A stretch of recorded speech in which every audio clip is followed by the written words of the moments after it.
just happy to be back in this position, and very, very thankful for the senior group that we have and their leadership. Definitely started off a little bit rocky, but our defense, as always, kept us in the game, gave us an opportunity to play, complimentary football, and our guys do a good job of that. If one side of the ball is not performing well, the other side steps up, and that's attributed to the coaching staff and the willingness of the players to want to be coached.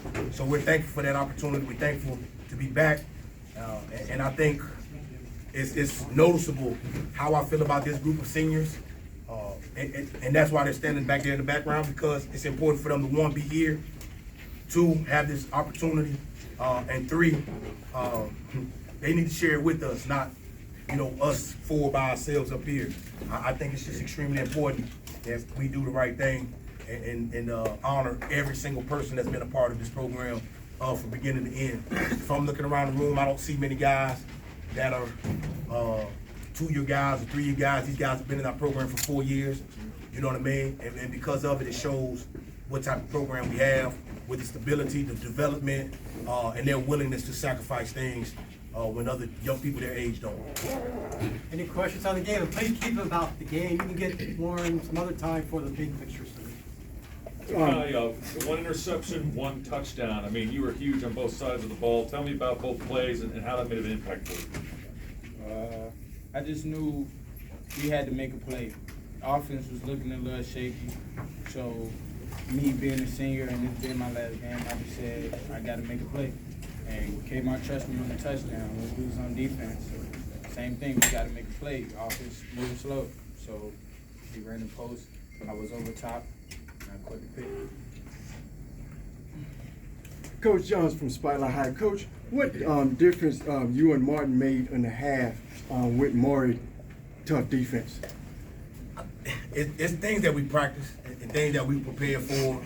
We just felt like we can get a couple different things. Then we got in the rhythm. They were stingy on defense, and we knew that they would be. We know they would put 9, 10 guys in the box at times. And there's a couple ways to negate that. The players behind you know that. This young man knows that.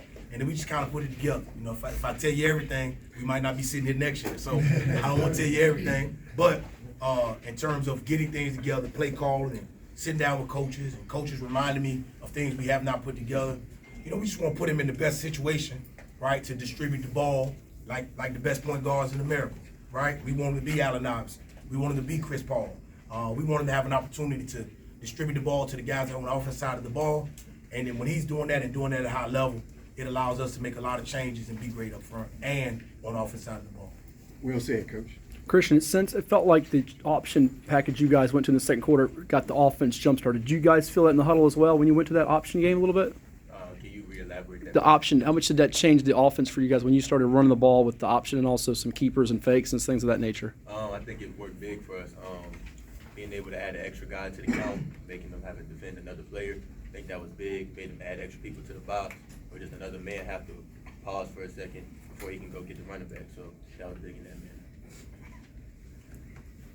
What did it mean to y'all to see the traveling support? Seems like y'all had more people here than they did in their backyard. It's never amazes me. The only time I have not looked at it and I missed it, it was a great opportunity in 2015. I never turned around and looked at the crowd, and the coaches got on me big time about that. So I always take a glimpse. Today I took a big glimpse. It shows what our school is about. It shows what our community is about. It shows what 804 football is about, right? We're going to support each other, and in our support for each other, you get an opportunity to cheer on and watch some good football, right? We get an opportunity to travel everywhere we've been, whether it's West Virginia, North Carolina. We've had a large contingency of fans, and because of it, our players feed off of that. And I think the crowd feeds off each other, and they feed off the band, right? Let's not forget that. And our cheerleaders do a good job as well. So it's holistic approach to this football thing for us, and because of it, again, you have the result that you have today. It is not one-sided. It's not just Coach Johnson. It's Coach Johnson and. If you add football to it, then it's and, the community. Then you add and, our administration. And you add and, our AD. So the list goes on and on and on. The support from our wives, the support from their parents. The list goes on and on and on. This is something that's going to last for a long time, even beyond Coach Johnson, because once upon a time, it was before Coach Johnson. Coach Johnson just was able to, push it across the threshold. Now whoever takes it, 20 years from now, they have to do the same thing. Brendan and Braylon, question for both of you guys. Early preseason, I asked head coach, I said, trying to get back over the hump after losing to Stone Bridge. And he said everybody was pretty much just taking the preseason, one practice at a time, getting better, becoming cohesive as a unit. But he said he had a couple people living with him that hadn't quite forgot. Fast forward to today, how does getting over the hump today kind of put your stamp on things, kind of all in the family? Really, I think just after that game, we sat back and just looked at the big picture, what we were doing wrong as a team and how we could be a better team.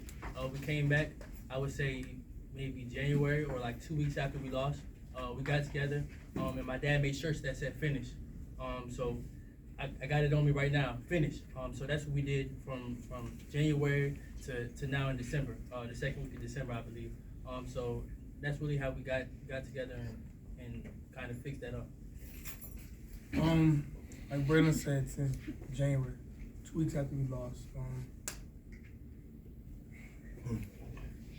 it was a lot.